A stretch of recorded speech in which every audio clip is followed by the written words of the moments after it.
Good day sa inyong lahat. This is RP Silva Durante and today checkin natin yung Insta360 X5. Yung mga features niya, bubuksan natin yung device to check. And let's do it na. So ito yung pouch niya. Ito yung Insta360 X5.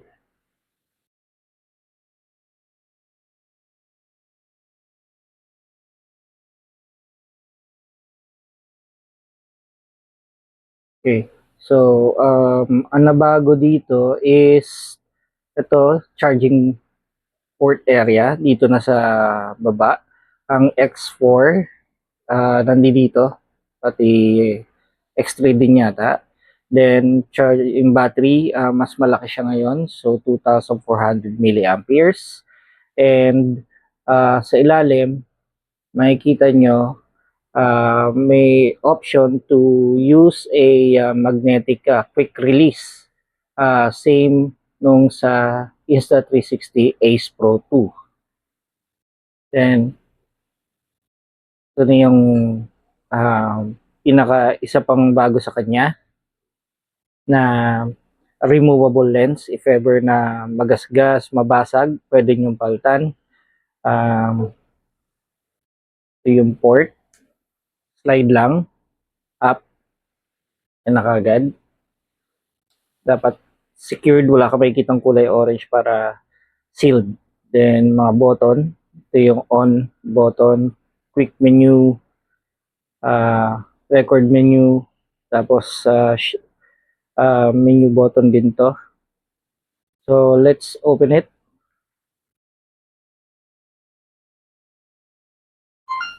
Ayan. Mabilis siya magbukas kagad. So, makikita natin kagad naka-indicate siya na video 2.7 K by 50 FPS. Then, ito, slide lang natin. Wala pa tayong nakikita ibang video dito, so hindi pa natin nagagamit. Then, balik. Slide down. So, ito yung ibang mga features niya. Rotation lock on and lock off. Tapos, brightness. Yan. Pwedeng automatic, pwedeng manual kung gusto mo. So, dito lang tayo para tipid battery. Then, tap mo lang, babalik ulit sa screen. Then, pwede mo i-lock. Para ma-unlock mo siya, you need to swipe it to unlock. Yun. Then, back ka lang ulit. Volume control. Medium lang tayo. So, para hindi masyadong malakas gumamit sa battery. Back. Then, ito yung setting. Camera info. Device type. Insta360 X5. Camera serial number. Camera firmware. Camera MCU, camera hardware, and export plug. Then, ito, general. Nandito yung screen auto sleep. Naka 90 seconds. For me, yun yung mas gusto ko. Auto power off for 3 minutes. Then, touch to wake screen. Pwede. Then, long press shutter button to cancel record. And Bluetooth wake up. Hindi ko pa siya ino-on kasi wala pa akong device for Bluetooth. Then, to sa SD card, pwede mo siya i-format dito. As you can see, 238 GB ang naka-indicate, pero 256 yung nakalagay dyan sa loob. Then, time code. Pag gusto mong sync yung system time or manually aligned time. Then, Wi-Fi setting, always on. Image setting, video encoding, bitrate, video sharpness, anti-flicker, in-camera stitching, naka-on. Screen reader, ito yung parang may voice over pag kada ginagamit mo yung isang setting niya. Then power off charging, naka-charge only lang siya. Wala akong binago dyan. Language, siyempre English. Date time, matik na kagad na updated siya. Then gyro calibration, na calibrate na natin niya. Stitching, same din. Reset tutorial, reset camera, certification. Yan. Then back lang tayo. So, is indicator light on off. Makikita mo dito kung gusto mo patay o bukas, pero mas maganda kung nakabukas yan para nakikita mo kung ano nangyayari sa device.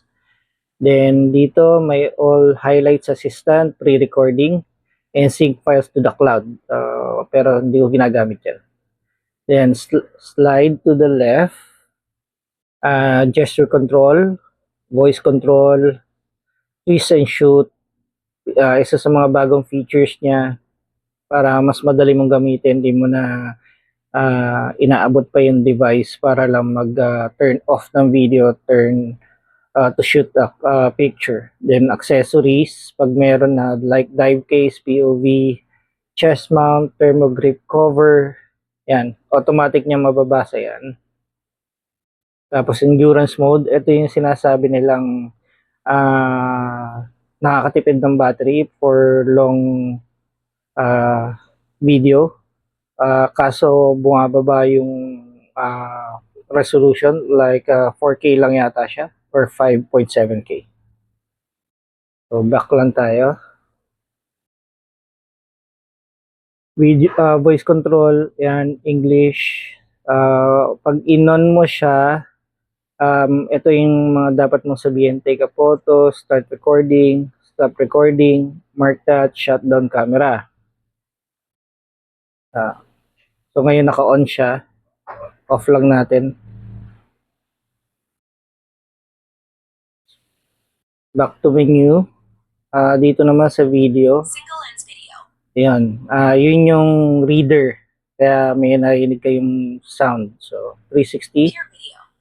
Ito yung pure video. Mas maganda siya gamitin sa gabi. Para kita lahat. Then ito yung regular video. Pure video. Video. Then photo. Photo. Interval. Burst. Star lapse. Road mode. Road mode. Loop recording. Bullet time. Isa sa mga paborito kong ginagawa pag nagbi-video. Time shift. Time lapse. Insta frame. Isa sa mga bagong features niya. Sa Insta frame, dalawa kagad na video ang ginagawa. Isang 360 at isang selfie. So pwede kang lumipat. Yan, ganun. Tapos baka lang.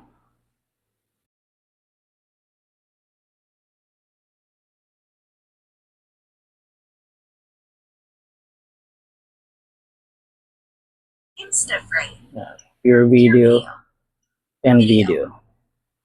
Then single lens. Sa single lens, free frame video, me mode, loop recording, photo, and video. Then balik ka lang doon. Tapos dito may option ka for ultra, dewarp, linear. So dito lang tayo sa ultra since yun yung nakaset sa kanya. Then to change from front camera to back. Then sa mismong screen, makikita mo yung card kung ilang oras mo pwedeng magamit pa yung SD card. It shows na 9 hours and 59 minutes. Then naka-indicate doon na meron siyang shield do sa ano niya. Then twist to shoot and battery. So yun lang, madali lang siya gamitin. For now, hindi ko pa siya nagagamit kasi wala pang lakad, medyo busy. So, by soon, magagamit natin ito. And thank you nga pala sa Insta360 SM North branch for this. Matagal ko rin ito inintay, ni-reserve, and nung dumating kagad, kinontak nila ako para kunin na kagad yung item.